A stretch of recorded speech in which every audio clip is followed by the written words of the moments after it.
Hello everyone.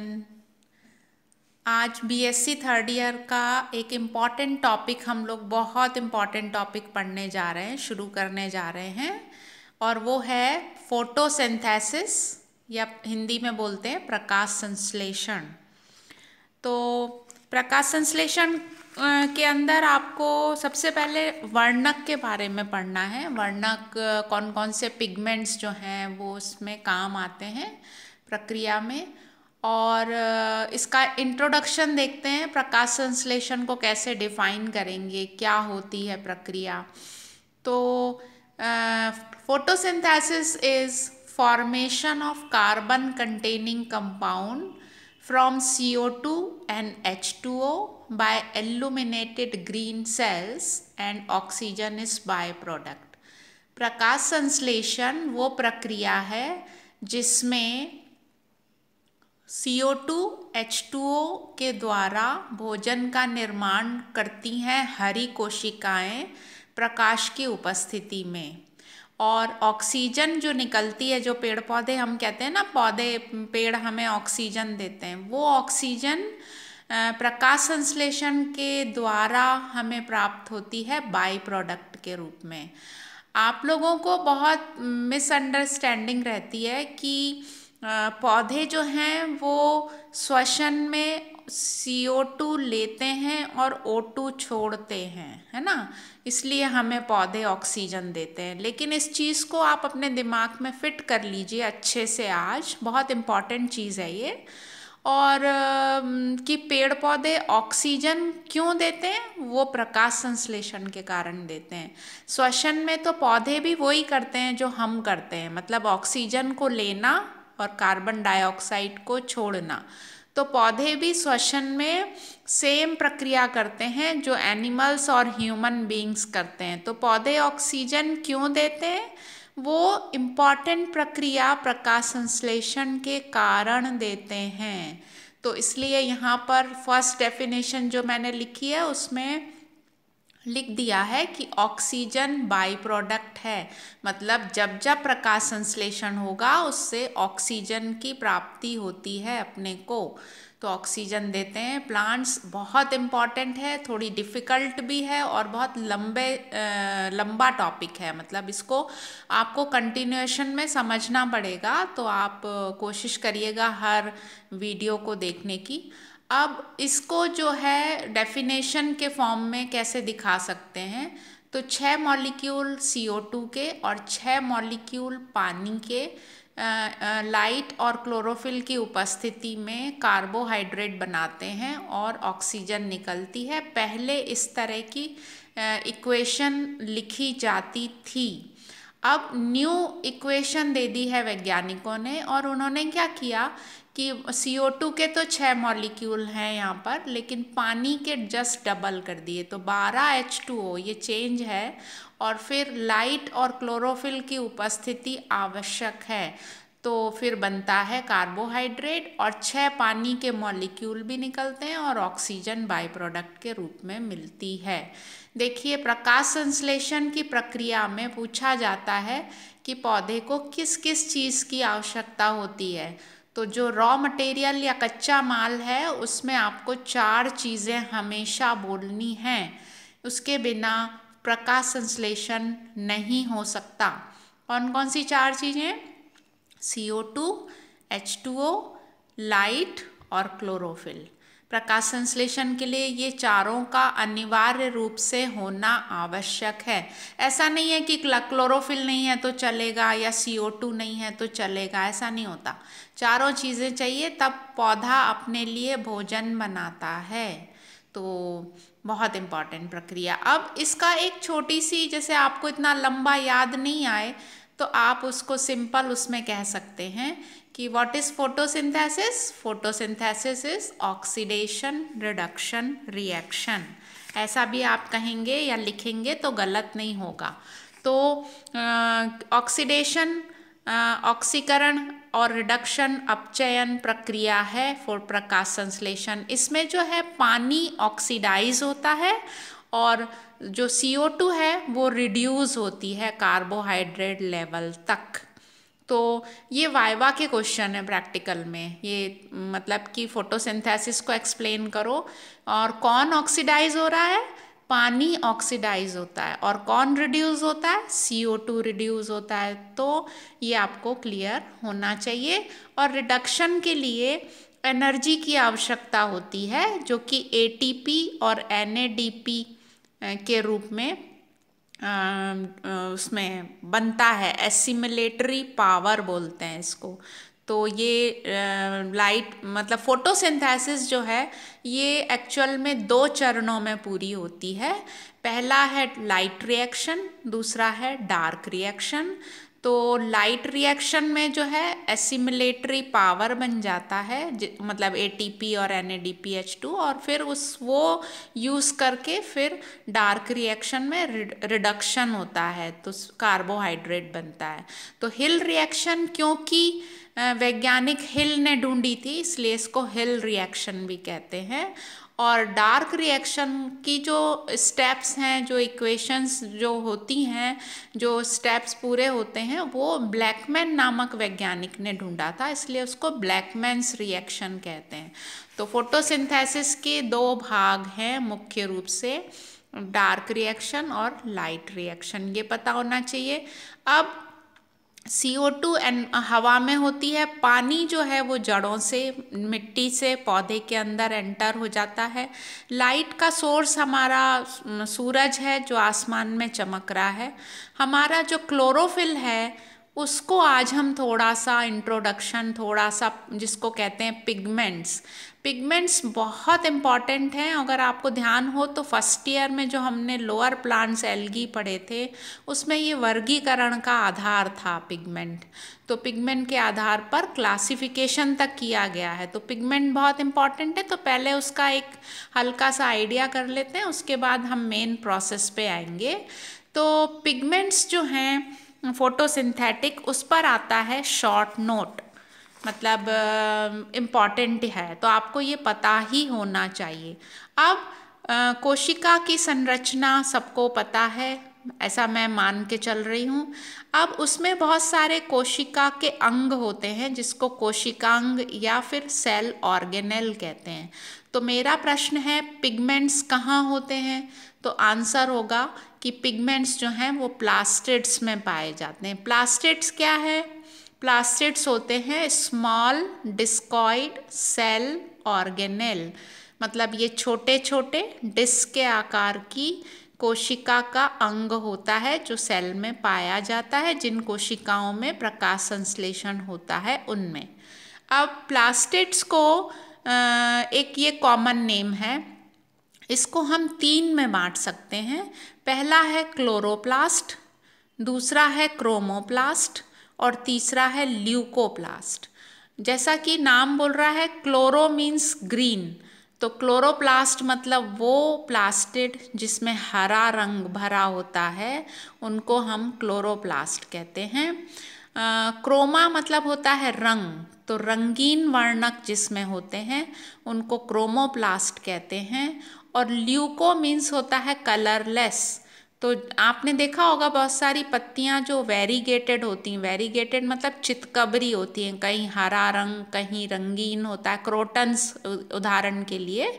तो रंग बिरंगी पत्तियां या आधी सफ़ेद आधी हरी पत्तियां, तो वो इस वजह से होती हैं क्योंकि उस भाग में वो प्लास्टिड पाए जाते हैं। तो अगर कलरलेस प्लास्टिड है पत्ती में तो आधी पत्ती सफ़ेद दिखेगी आधी पत्ती हरी दिखेगी। तो ल्यूकोप्लास्ट मतलब रंगहीन होते हैं ये प्लास्टिड।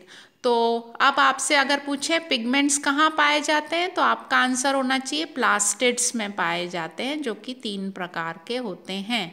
अब हम आ जाते हैं मेन पिगमेंट्स पर, जिनको सुविधा के लिए हमने 3 भागों में डिवाइड कर लिया है। सबसे पहला इम्पॉर्टेंट जो है वो है क्लोरोफिल्स। क्लोरोफिल वर्णक जो होता है वो मेनली ग्रीन कलर का होता है। आपने देखा होगा कि अधिकतर पौधे जो है ना ग्रीन कलर के बनाए हैं ईश्वर ने, नेचर ने। तो ग्रीन कलर ये मेन वर्णक है और इसका जो निर्माण है वो प्रोटोक्लोरोफिल से होता है कोशिका के अंदर। प्रोटोक्लोरोफिल बन जाते हैं रात के समय। ड्यूरिंग नाइट प्रोटोक्लोरोफिल बनता है और जैसे ही सूरज का प्रकाश उस पर पड़ता है तो वो क्लोरोफिल में कन्वर्ट हो जाता है। तो मतलब पौधे दिन रात काम करते हैं। तो ये पौधे में प्रोटोक्लोरोफिल से क्लोरोफिल का निर्माण इस प्रकार होता है। क्लोरोफिल ऐसा वर्णक है जो पानी में इनसॉल्युबल है। देखिए, अगर सॉल्युबल होगा तो नीचे से जड़ों ने जो पानी एब्जॉर्ब किया है और अंदर पौधे के वाटर कॉलम एक मेंटेन रहता है, कहीं भी कट लगाओगे पानी निकलेगा। तो अगर घुलनशील होगा तो फिर कैसे, वो बात ही नहीं बनेगी, फिर तो वो घुल जाएगा और पानी में और निकल जाएगा बाहर ट्रांसपिरेशन के दौरान। तो ये बहुत नेचर ने बहुत अच्छी सुविधा दी है कि ये पानी में अघुलनशील होता है क्लोरोफिल। तो वैसे तो जैसे अपन सब्जियां काट के धोते हैं हरी सब्जियां, तो उनका रंग बदलता नहीं है, उसी से समझ जाइए कि ये घुलता नहीं है क्लोरोफिल। क्लोरोफिल मुख्य रूप से 5 प्रकार के होते हैं, 5 भागों में उनको विभाजित किया जा सकता है। पहला है क्लोरोफिल ए। ये सभी हरे प्लांट्स कोई भी ग्रुप के हों ये आवश्यक रूप से मिलेगा। क्लोरोफिल बी आवश्यक रूप से सभी हायर प्लांट्स में मिलेगा ही। तो ये भी हायर प्लांट्स में तो होता ही है, लोअर में भी दोनों होते हैं, ए और बी। तो ए तो सभी ग्रीन प्लांट्स में, बी भी एल्गल ग्रुप में पाए जाते हैं, ए बी आवश्यक रूप से होते हैं। क्लोरोफिल सी कुछ समुद्री शैवालों में ही आपको पढ़ने को मिलेगा। तो जो समुद्र में उगने वाली शैवाल है उसका मतलब उसके अंदर ये पाया जाता है सी। और जैसे कि ये होती ना ब्राउन एल्गी, उसमें पाया जाता है। एक्टोकार्पस आपने पढ़ा था। अब है क्लोरोफिल डी। तो ये रेड एल्गी में पाया जाता है जिसको रोडोफाइटा कहते हैं। मतलब खाली डी नहीं होता है, क्लोरोफिल ए बी और डी ये पहचान बन गई।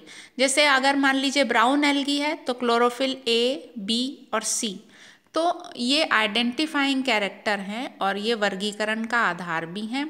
उसी प्रकार से जैंथोफाइटा होता है पीली हरी शैवाल, उसमें क्लोरोफिल ई की मौजूदगी इम्पॉर्टेंट लक्षण है।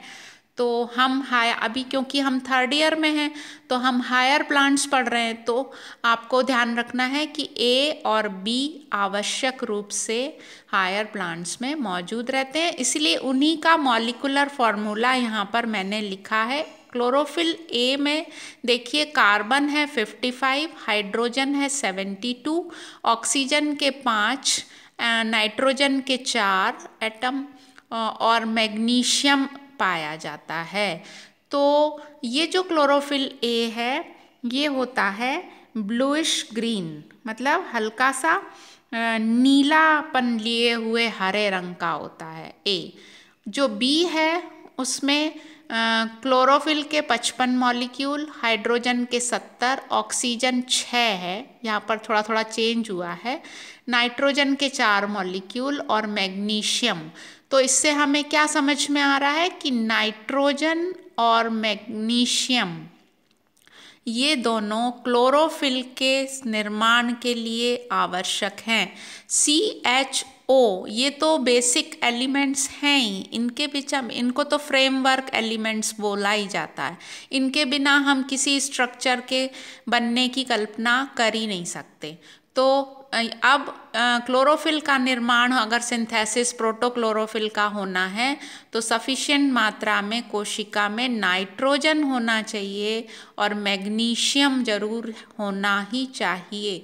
अगर ये दोनों चीज़ें कम होती हैं तो फिर क्लोरोसिस मतलब हरिमाहीनता दिखाई देती है पौधे में, और क्लोरोफिल की कम उपस्थिति से पत्तियां पीली पीली नज़र आती हैं। तो इसलिए नाइट्रोजन फर्टिलाइज़र जब ज़्यादा दे दिया जाता है तो पत्तों का रंग आपने पालक में नोटिस किया होगा अगर तो, और नहीं किया हो तो आप कर लीजिए। डार्क ग्रीन कलर का पालक आता है जब उसमें फर्टिलाइज़र की मात्रा ज़्यादा होती है, पत्ते का साइज़ भी बड़ा होता है और डार्क ग्रीन कलर, तो वो नीला हरा रंग क्लोरोफिल ए देता है। और क्लोरोफिल बी ऑलिव ग्रीन मतलब पीला हरा रंग होता है बी का। तो ये हो गया क्लोरोफिल का एक थोड़ा सा बेसिक आइडिया, जनरल आइडिया आपको पता होना चाहिए। उसके बाद दूसरा जो वर्णक है बहुत इम्पॉर्टेंट है, वो है कैरोटीनॉइड। कैरोटीनॉइड होते हैं दो प्रकार के, जिसको हम बोलते हैं कैरोटीन्स और जेंथोफिल्स। कैरोटीन्स होते हैं ऑरेंज कलर के, जितनी भी सब्जियां जैसे गाजर है, मिर्च है, तो उसमें जो कैरोटीन बन जाता है तो उसके कारण उसका कलर नारंगी दिखाई देता है। और जेंथोफिल्स जो होते हैं वो पौधे में पीला रंग देते हैं। पत्ता जो पीला हो जाता है तो क्लोरोफिल नष्ट हो जाएगा और जेंथोफिल की उपस्थिति प्रकट होती है तो पत्ते पीले रंग के नज़र आते हैं। या फिर पीली शिमला मिर्च या पीली मिर्च वहाँ पर, तो येलो कलर जिस जिस फ्रूट का है वो जेंथोफिल के कारण होता है, वर्णक के कारण होता है। अब कैरोटीन्स और जेंथोफिल्स में क्या डिफरेंस है? कैरोटीन्स का मॉलिक्यूलर फॉर्मूला है C40H56 और इसी के ऑक्सीजन डेरिवेटिव जेंथोफिल कहलाने लगते हैं। मतलब ऑक्सीजन यदि जुड़ जाए तो उसको हम जेंथोफिल कहने लगते हैं। ये जो कैरोटीनॉइड्स हैं ये टर्पिनॉइड कहलाते हैं। ये मतलब कौन से कंपाउंड हैं? ये belong to group of compound terpenoids. और इसके कैरोटीनॉइड्स के जो एग्जाम्पल आते हैं बार बार पढ़ने में, वो होता है beta carotene, alpha carotene, gamma carotene, या फिर जेंथोफिल में आपने सुना होगा वायोला जेंथिन, नियोजेंथिन। तो ये सब पिगमेंट्स हैं, वर्णक हैं, और इनका जो रोल होता है वो होता है फोटोडायनेमिक डिस्ट्रक्शन को रोकना। तो ये प्रोटेक्शन देते हैं फोटोडायनेमिक डिस्ट्रक्शन के अगेंस्ट। मतलब फोटोडायनेमिक डिस्ट्रक्शन क्या है? देखिए, लाइट जो है उसकी जो अलग अलग वेवलेंथ होती हैं, और अगर अधिक तरंग दैर्घ्य वेवलेंथ वाला प्रकाश पौधे को मिल जाए, या गर्मी के दिनों में जब बहुत तेज लाइट होती है तो कई बार पौधे के पत्ते जल जाते हैं, उसको बोलते हैं फोटोडायनेमिक डिस्ट्रक्शन। तो कैरोटीनॉइड्स की उपस्थिति ये लाइट की मात्रा को बैलेंस करती है। और क्या करती है?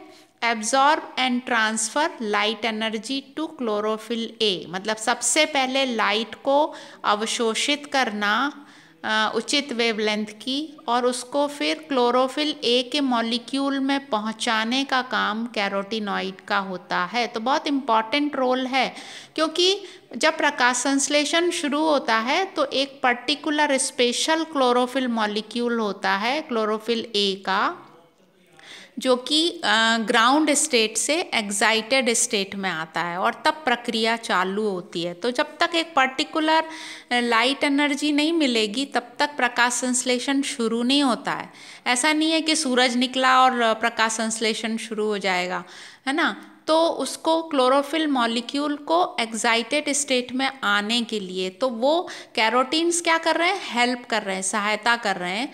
तो एब्जॉर्ब कर रहे हैं और पहुंचा रहे हैं, ट्रांसफ़र कर रहे हैं लाइट एनर्जी को क्लोरोफिल ए तक। तीसरा जो इसका पिगमेंट्स का ग्रुप है वो है फाइकोबिलेंस। फाइकोबिलेंस आपने फर्स्ट ईयर में पढ़े थे। ये केवल लोअर प्लांट्स में पाए जाते हैं, मतलब एल्गी में हमने इनको पढ़ा था। एल्गी मतलब काई, और algae is the main source of oxygen in the world. सबसे ज़्यादा ऑक्सीजन अगर कोई देता है इस दुनिया में तो वो है एल्गी। और ये RS का IAS का क्वेश्चन होता है। हम लोग क्या सोचने लगते हैं, हमारे दिमाग में क्या चलता है? एल्गी तो बहुत छोटी होती है, तो हम बोलते हैं सबसे ज़्यादा ऑक्सीजन पीपल देता है या बरगद देता है, तो बड़े प्लांट्स हमारे दिमाग में आती है पिक्चर। लेकिन एल्गी की संख्या कितनी है पूरी दुनिया में? कॉस्मोपॉलिटन है ये। तो कभी भी कोई पूछे तो आपको पता होना चाहिए कि मेजर सोर्स ऑफ ऑक्सीजन क्या है? एल्गी। एल्गी में ये जो ग्रुप हैं एल्गी के जो ग्रुप हैं जिसमें रोडोफाइटा लाल शैवाल, साइनोफाइटा नीले हरे शैवाल और क्रिप्टोफाइटा, इस तीनों में फाइकोबिलेंस को देखा जा सकता है। फाइकोबिलेंस को भी दो भागों में बांट सकते हैं on the basis of colour. तो फाइकोबिलेंस दो प्रकार के होते हैं, एक है रेड जिसको हम बोलते हैं फाइकोएरिथ्रिन और दूसरा है ब्लू जिसको हम कहते हैं फाइकोसाइनिन। तो देखिए दो ग्रुप आपने पढ़े थे, आपके कोर्स में थे, और मैं अक्सर पूछती थी आपसे कि फाइकोएरिथ्रिन के आगे आर क्यों लिखा है या सी क्यों लिखा है स्मॉल। तो फिर से मैं आपको याद दिला दूं, आर फाइकोएरिथ्रिन मतलब रोडोफाइटा में लिखते हैं इस तरह से वर्णक को, और सी फॉर साइनोफाइटा जिसको मिक्सोफाइसी भी कहते हैं, मिक्सोफाइटा भी कहते हैं, ब्लू ग्रीन। तो ये आपको पता होना चाहिए।